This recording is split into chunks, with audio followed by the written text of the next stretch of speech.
but not from the DraftKings Sportsbook studios. We're live at Lumen Field in beautiful, scenic, not sunny, overcast as hell, Seattle. Welcome in to tonight's show.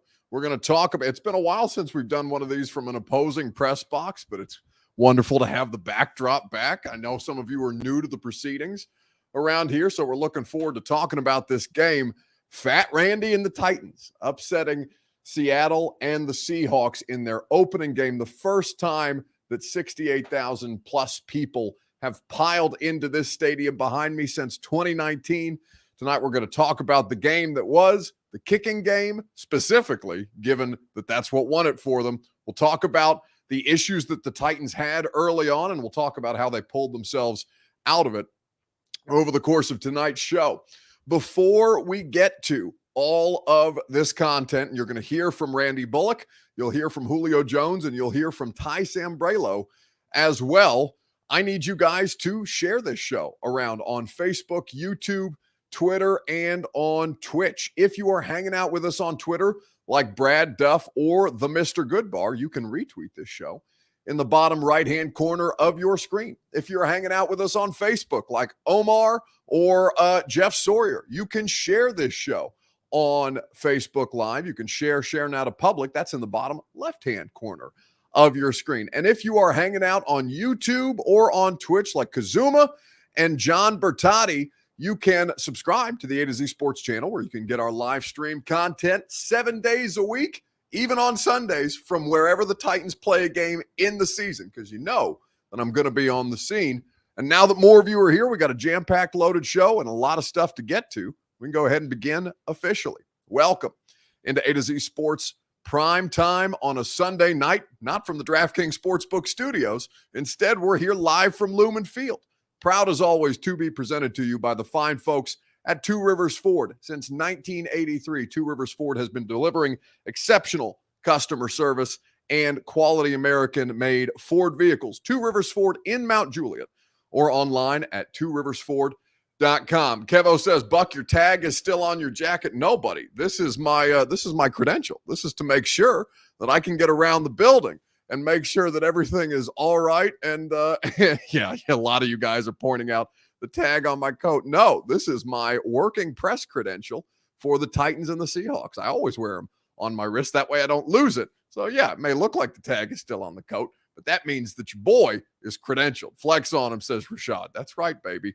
What else are you going to do? But good looking out. I appreciate you guys giving me the heads up. You think I wouldn't notice this thing dangling from my wrist all night? Well, actually, I forget it a lot of times, which is why I have to wear it on my wrist so they don't stop me while I'm wandering around the stadium. Anyway, proud as always to be presented to you by the fine folks at DraftKings Sportsbook. Promo code A to Z Sports gets you in on all the action in the DraftKings Sportsbook app. Any new tax write-off, says Collins? Yeah, maybe I'll tell you about one later. In fact, this whole trip is a tax write-off. Right after I tell you about our friends at the Ashton Real Estate Group of RE/MAX Advantage at GaryAshton.com. Your dream address without the stress with the official real estate agent of the Tennessee Titans. And of course, Brymak Mechanical, BRYMAK, Brymak.com. Satisfaction guaranteed on all of your HVAC needs. So, Titans win. Titans win in overtime. Titans win in dramatic fashion. I went back through the stat sheets. They print them all out for us throughout the course of the show, or throughout the course of the game. And I still can't believe what I looked at on paper after this game had concluded. 33-30 on a Randy Bullock, a fat Randy field goal is what we will call them. And it was in doubt, right? It was in doubt towards the end of that game. Certainly when they were driving, certainly after what did he have? He had a 44-yard miss. He was 4 of 5 on the day, including the game winner from 36 yards. To seal it, it was something that I couldn't believe it. I couldn't believe the result. I couldn't believe that they got themselves back in that game. I couldn't believe that it was going to come down to Fat Randy. I really couldn't. All of it was completely perplexing to me. And now, as Onyx Aces on Twitch points out, Pete Carroll is 11-1, this being the one, in home openers as the Seattle Seahawks head coach. It is a really, really interesting situation. Now, EA brings up the walk-off safety in which he suggests that the Titans were robbed, and there was a lot of robbery going on, both of the Titans particularly, I mean, some more impactful plays for the Titans than for the Seahawks, but that taunting call on, I can't remember who the DB was that was trailing A.J. Brown, that had been beaten by A.J. Brown, and A.J. Brown's a different story that we'll talk about later on in the show, but couldn't believe that they called a taunting penalty on that in favor of the Titans. I hated that call. I hated the Julio Jones touchdown that wasn't a touchdown, and I hated the missed safety call. The refs were bad today, but regardless, the result is in favor of the Titans, and the question that I want to start off with, your Two Rivers Ford take. Let me know in the comment section, or you'll forgive me if this looks a little clunky. This is the first time that I've had to stand up while doing prime time because our setup is a little different when we're on the road. But your Two Rivers Ford take, what one word describes the Titans win in Seattle? Let me know on Facebook, on YouTube, on Twitter, and on Twitch. We'll discuss at length together in the comments section what one word describes the Titans' victory here at Lumen Field. Give me your response in the comments section. We'll talk about it together. We will talk about it all together as soon as I tell you about our friends at Two Rivers Ford. The Built For You program at Two Rivers Ford is something that they are incredibly proud to offer. Two Rivers Ford is the best car dealership in all of Tennessee, as far as I'm concerned. Just Middle Tennessee, but all of Tennessee.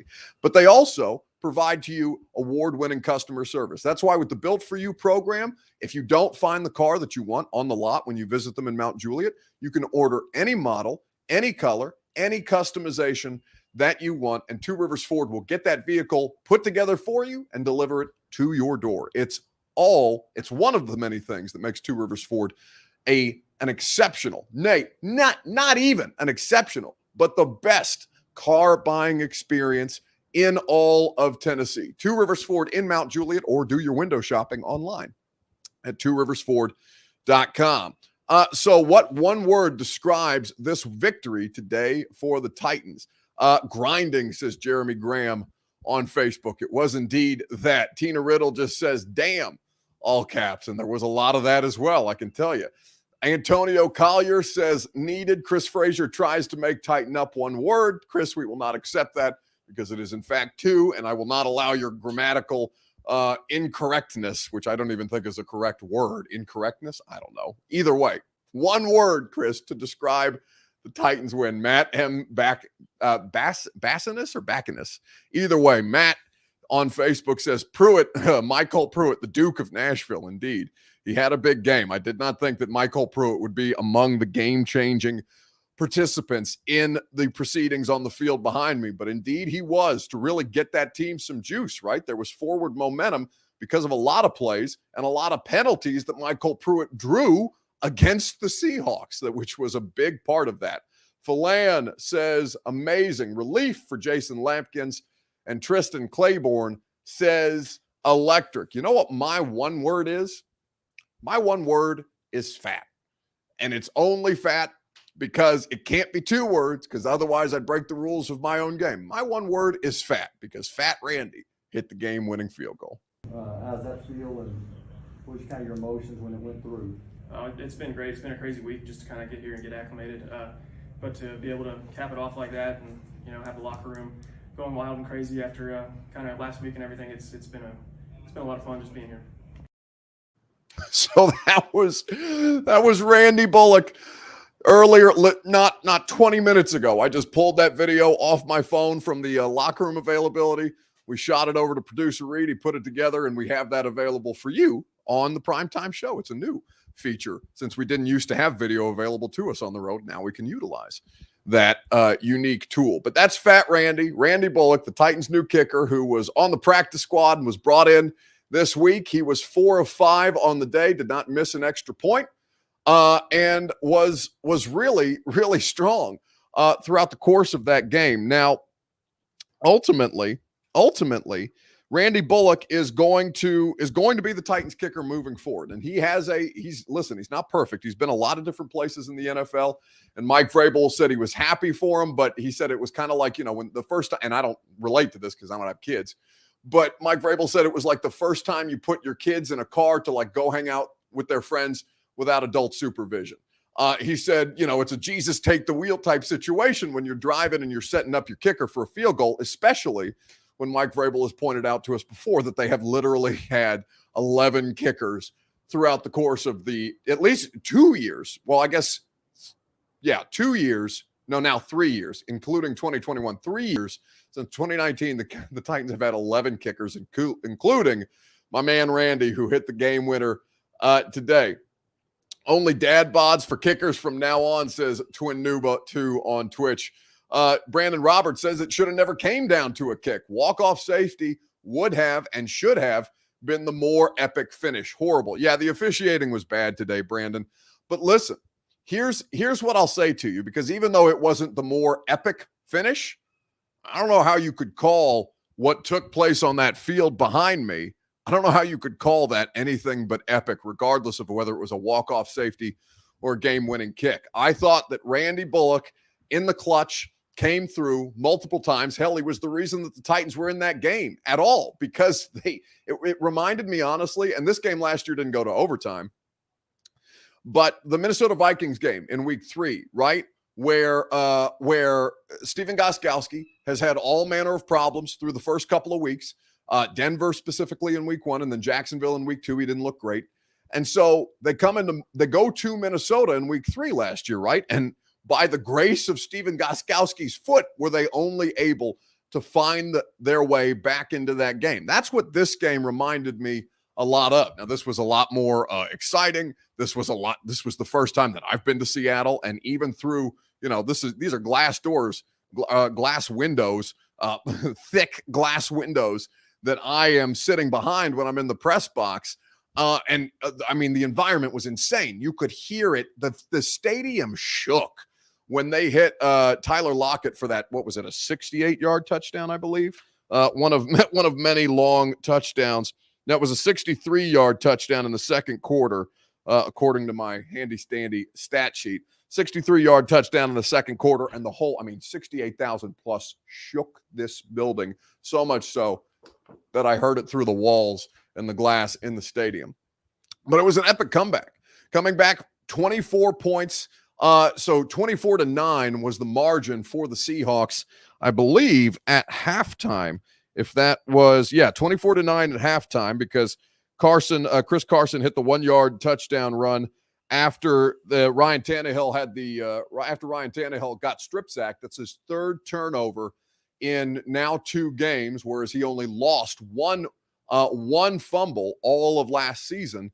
He's been under some considerable pressure, and we'll talk about the offensive line here in just a second. But for my money, man, my one word is fat, because I can't make Fat Randy into one word. This man was exceptional when it mattered most. Now, what I'll say to you is Randy Bullock has a track record, right? There's a reason that he's available, and there will be moments when that faith that they just experienced out on the field, when that's tested. And hell, it was tested today in the one miss that he did have from 46 yards.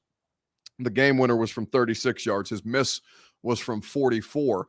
For Randy Bullock, he will have another opportunity. He will have several opportunities, to test your faith, to test the team's faith, and really to test his own competency, because Randy Bullock's been in the NFL a long time, and I associate Randy a lot more with misses than I do with makes. But today for the Titans, he provided an essential service, and that was to keep them involved throughout the course of their struggles when they stalled out in the red zone, like they did until Derrick Henry had 3 second-half touchdowns and caved the Seattle Seahawks defense in.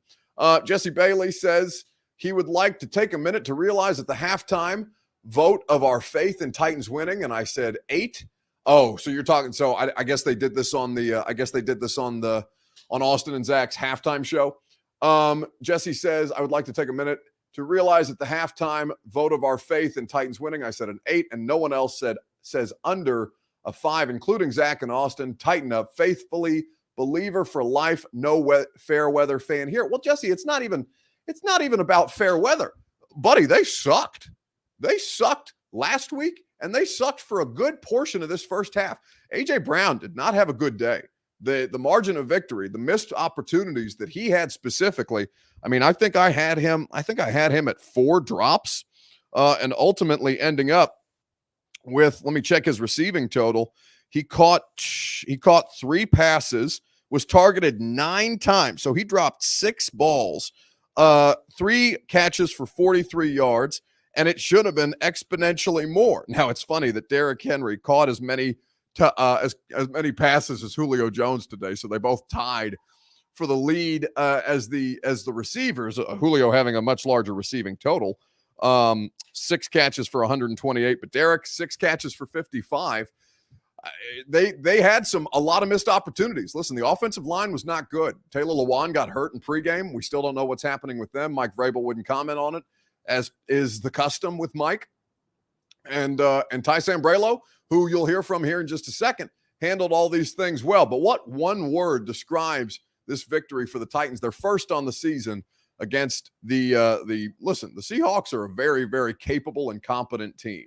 And this was a win in a hostile environment the Titans haven't played in since January 2020 in the AFC title game against the Kansas City Chiefs. And this was a hell of a lot louder even than the AFC title game. I have been at both places and heard both crowds. This was something unique. Seattle, when they say it's the loudest environment in all the NFL, there is no over-exaggeration there. There's no hyperbole there. This place bumps, and it was really, really cool. But a test, and you saw the Titans offense get progressively better throughout the course of that game. That's the kind of progress you're looking to see from a team that was struggling coming into this.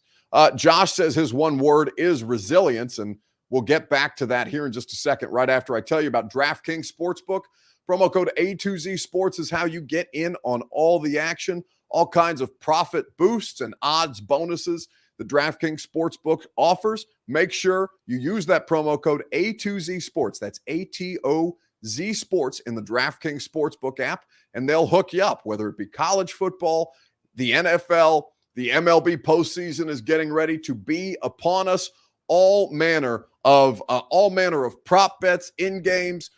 They have all kinds of great parlays that you can get involved with, same-day parlays. DraftKings Sportsbook, using the promo code A2Z Sports, is how you get in on all the action. So what one word describes the Titans' victory today? Trenny doesn't give me one word, but he says, who needs Taylor Lewan? Yeah, I got a lot of tweets about 1-0 without Taylor Lewan, and that should be noted, and on and on and on it goes. Listen, you're better with Taylor than you are without Taylor. There's no question. There's no question that you're better with Lewan than you are without Lewan. Now, Lewan has to be healthy, and it's clear that he is not. He tweaked his knee today in pregame warmups. I wasn't out on the field yet, but I talked to Teron Davenport and Jim Wyatt, who were, as I was still on my way over from the hotel. I did my pregame radio show and then came out here and got down on the field, and Lewan had literally just gone in. So, listen, Taylor's not right now. It's clear and obvious to everybody. But there is no question that you need Taylor Lewan on the field if he's 100% healthy.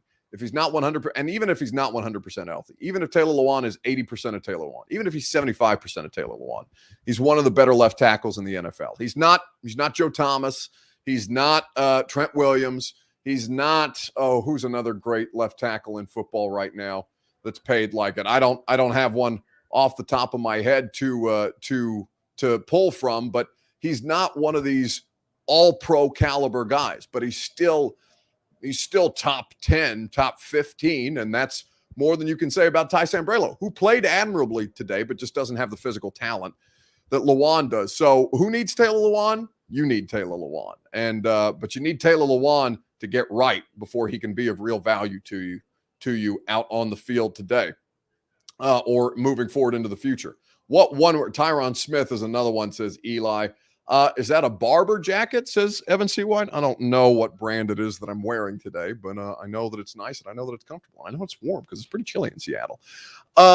Most players don't come back the next year successful after an ACL injury, says, who said that on Twitter? That was from Josh TN33 on Twitter. I would say to you that, Lewan is not helped from the idea that Bud Dupree has played almost all of the snaps in both of these games, right? The optics aren't great, but he is something that Bud Dupree is somebody that is going to have these same kinds same kinds of hurdles to clear. It just seems that he is physically handling them better than Taylor Lewan is at the moment. But my one word to describe the Titans' victory, as I mentioned, was fat, because Fat Randy is not one word, but fat is the only way to put it. And that is what got the Titans the win and kept them in the game today. Let's move on and let's talk about this offensive line more at length on A to Z Sports Primetime, live from Lumen Field in Seattle, where the Titans have just beaten the Seahawks in overtime, 33-30. The question that I have for you regarding the offensive line is, I want your confidence level right now on a scale of 1 to 10, because they finished strong, but it was not a pleasant experience for 60 minutes plus overtime. What is your level of concern about this Tennessee Titans offensive line on a scale of 1 to 10? Give me your answer on Facebook, YouTube, Twitter, and on Twitch. We'll discuss at length together right after I tell you about our friends at the Ashton Real Estate Group of RE/MAX Advantage. GaryAshton.com is where you go for your dream address without the stress. GaryAshton.com is where you go for the official real estate agent of the Tennessee Titans. That's who I used in buying my dream home. I could not be happier with my home. It's also who John Robinson uses. It's also who John Hines, the head coach of the Nashville Predators, uses, because the the Ashton Real Estate Group of RE/MAX Advantage is also the official real estate agent of the Predators. So if you want to get your dream address without the stress, or if you want to sell your home for more and have the best intel while doing so, visit GaryAshton.com and the Ashton Real Estate Group of RE/MAX Advantage. Scale of 1 to 10. What is your concern about the Tennessee Titans offensive line situation right now? Let's see. Bradley Wolf says he is a 6. Mark Wasco on Facebook Live agrees. Titan 8251 says 5. Have a tough defense next week that will be looking for a win. Yeah, the Colts, man. I didn't see the entirety of that game, but it sounds like they made a pretty good push at the end after I savaged Carson Wentz. I saw a couple bad plays from Carson Wentz, and I said something on Twitter like, contrary to popular offseason tropes, he's not very good at professional football. And then apparently he had a pretty good second half of that game before getting injured, and then Jacob Eason had to come in. So listen, the Colts, a lot of injuries today to quarterbacks. I saw Tyrod Taylor went down. I saw Carson Wentz went down. Tua, Tagovailoa, Andy Dalton. There was a lot of quarterback issues today across the league. And given that we're talking about an offensive line, Ryan Tannehill got smoked a couple times. One by Bobby Wagner, which was just free release, teeing off on Tannehill's skull, basically. And he was grunting and groaning a little bit when he got up to the podium to talk to us. But on a scale of 1 to 10, what is your level of concern? Puka says she's at an 8 on Twitter. Jason Bronham? Yeah, Bronham says he's an 8 on Facebook Live. Johnny Lee's not worried. He says he's at a 4. Colts have a lot of injuries too, says Puka. Yeah, that's right. There's a lot there to it. The injuries in the league this year just feel, I don't know. I feel like we say that every year, but I feel like they're pretty bad. Taylor Lewan is lumped into one of these, and that was a pregame injury. That was something that didn't happen between on the field of play. So for the Tennessee Titans, Lewan gets injured in pregame warmups, tweaks his knee, and then it's Ty Sambrailo's job. It's not Kendall Lamb. Kendall Lamb was horrendous when they put him in at left tackle last week when Lewan was dealing with cramps. So for Ty Sambrailo, I asked him today in the postgame press conference, he's been in that position before. How do you kind of adjust to it? And this was Ty Sambrailo not 30 minutes ago. It's always a quick shot of adrenaline, and then kind of just go into the process that every game is. So obviously it's different but the same. So it's just kind of a lot of relying on techniques and training and practice. It looked like left tackle for the day, Ty Sambrailo, speaking on his opportunity and how the Titans kind of pulled their act together. Now, the protection was bad, and Lewan wasn't the only one who got hurt today, by the way. Roger Saffold got injured twice and did not return on the second time. He was ruled questionable with a shoulder injury. He did come back in, but did have to exit the game again later on. So this is something that, Aaron Brewer and Ty Sambrailo can play well in spots, but how long are you comfortable relying upon them? Now, you relied on Ty Sambrailo not that long last year, right? Because he also got injured, and it was unclear what his injury was, but it did take him some time to get back, even as training camp began. So on a scale of 1 to 10, based on how much Ryan Tannehill's getting hit right now, man, I'd say I'm probably about a 7.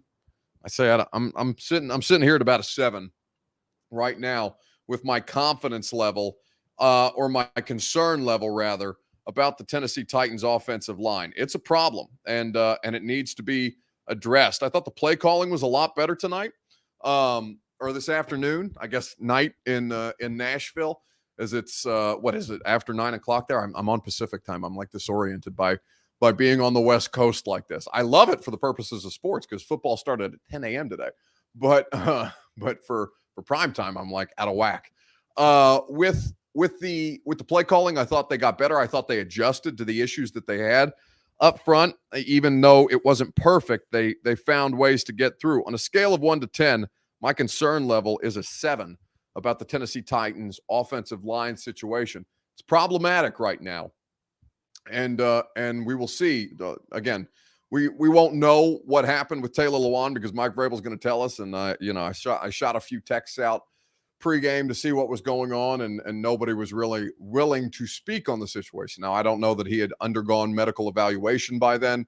I don't know whether they were going through the process with him. All I know is he's not playing, and it's a problem.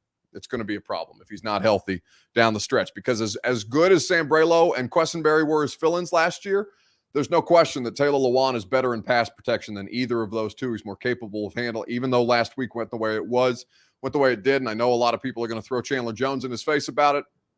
Listen, Taylor Lewan, it's quantifiable how much worse they got on 3rd and 6 plus in 2020 after he was injured in that week 6 game at home against the Texans. Chris Frazier says he's a 5. Let's see. Luis Garza says Isaiah Wilson. Yeah, it would help if the Titans had a couple of their top picks at tackle available to them. Now, Dylan Radins was active today. It's his first NFL game, regular season game, real game, the first game active for Dylan Radins. And so from that standpoint, I mean, I guess you can hope that he's coming along. He didn't have to play today. He wasn't the backup guard when Saffold went down. It was Aaron Brewer, who I think everybody would say is the superior option at this point. And we've been down the Isaiah Wilson road before. There's no point in redredging that up. But I will say to you that moments like this is when it bites you in the ass to miss on a lot of draft picks. And the Titans, like, whether they're outright misses yet or not, Christian Fulton looks like a stud. Christian Fulton is the redeeming grace of last year's draft class because Darrington Evans is still not playing and practicing. Obviously, he's on IR. And, Laurel Murchison is playing a lot of snaps, so you feel pretty good about at least him as a participant, if not an impact player. But Caleb Farley was ruled out on Friday, didn't even make the trip. At some point, these things, and they're already starting to accumulate, particularly at the tackle spot. How's Isaiah's music coming along, says Drian. I don't know. I haven't checked in with Gigi Bowser in quite some time, but I'm sure he's out there killing it. Hopefully he goes platinum by now. Isaiah's got 8 followers on Spotify now, says Abdi on Twitter. Well, good for him. Listen, I honestly wish him all the success in the world. I just hope that nothing bad happens because he seems to be on a trajectory where something could happen to him that is not ideal. And for that purpose, I would say that, I really do wish him all the best. I really do. Fulton has to be the MVP today, says Cam Myatt. He shadowed Metcalf all day, kept him in check, which is no small task. He really did. I don't think he's the MVP. I think that's Bullock. I think that's Fat Randy. But I would say to you that they don't win that game today without Christian Fulton. They really don't. And he spoke to us at the podium. You're not going to hear from Christian Fulton tonight, but you will hear from Julio Jones coming up next, because the question that I have for you, this is a free site. The best thing that I saw on the internet this weekend, it was Julio Jones touchdown that wasn't a touchdown. So I'm asking you, fair or foul? Was it a touchdown for Julio Jones? Julio Jones touchdown that was not a touchdown. You will hear from number 2 in two-tone blue momentarily, right after I tell you about our friends at Brymak Mechanical, BRYMAK, Brymak.com. Satisfaction guaranteed on all of your HVAC needs. They will put you in your comfort zone as the seasons begin to change. In Seattle, it's already 50 and overcast. Well, it's perpetually 50 and overcast in Seattle, but in Nashville, The seasonal change will be upon us soon. You want to make sure that your heating and cooling units are operating at a high level. So give Brymac Mechanical a look at BRYMAK, Brymac.com. Chris Hamby, who owns Brymac Mechanical, was texting me throughout the entirety of the game. I have to hit Chris back after we wrap up because we were talking about all the officiating, because the officiating was really bad, which of course leads us into Julio Jones touchdown that wasn't a touchdown. Fair foul, wasn't a touchdown. Titan 8251 says touchdown all day. Juicebox 678 says was not enough evidence to overturn. Philan says heck yes, that was a touchdown. Baseball rules for Roy L. Wright. I saw green, which means he was in. All the angles that I saw made it seem like he was in. But unfortunately for Julio Jones, it was ruled not a touchdown. And this was his explanation of that particular play after the game. How's that feel? Except that's not Julio Jones, that's Fat Randy. That was overruled.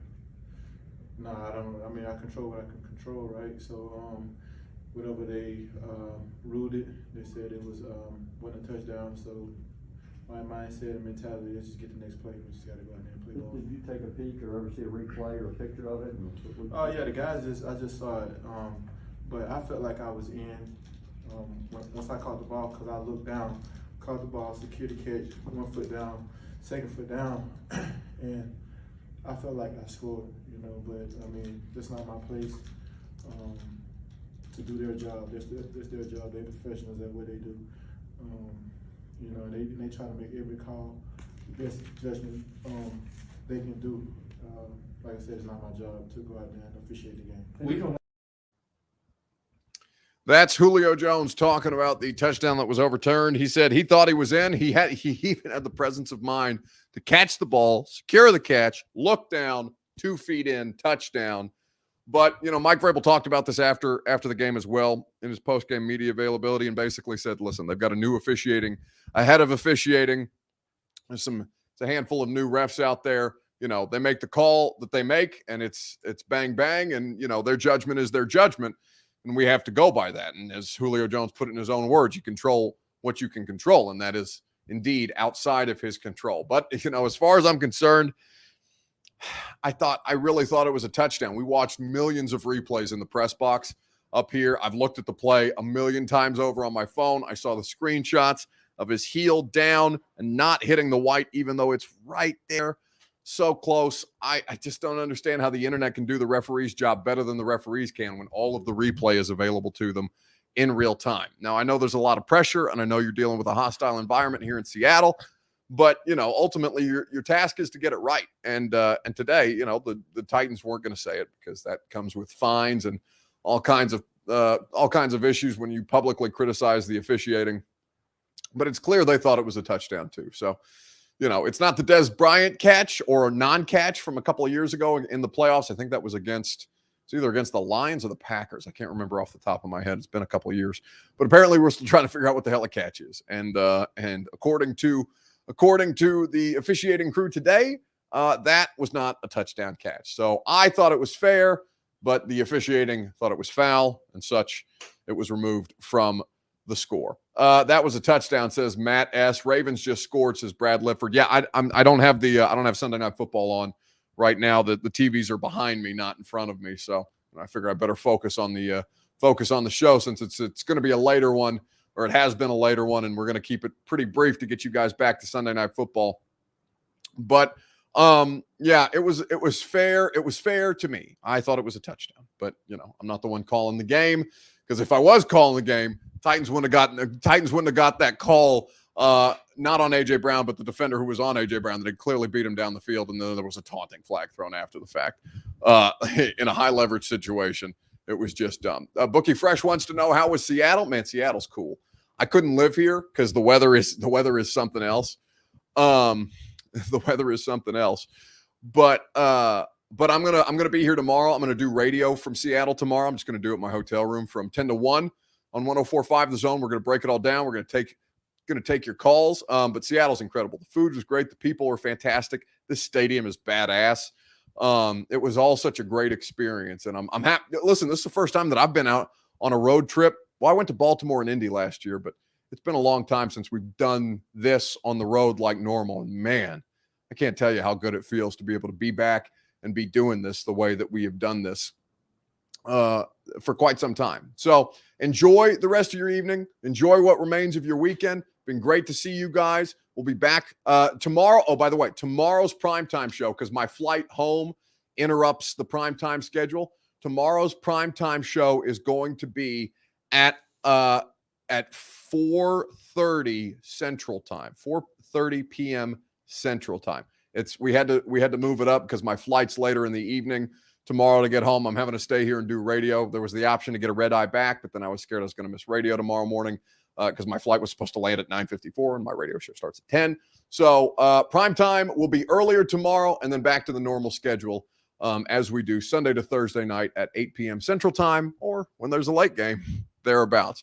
Enjoy the rest of your evening. Always fun to catch up with you guys. Again, we'll see you on 104.5 The Zone tomorrow, and we'll break down this game in much, much greater detail. And, I would say I'm not tired yet, but this time change has messed me up, and I'm severely tired, so I'm going to take a nap now.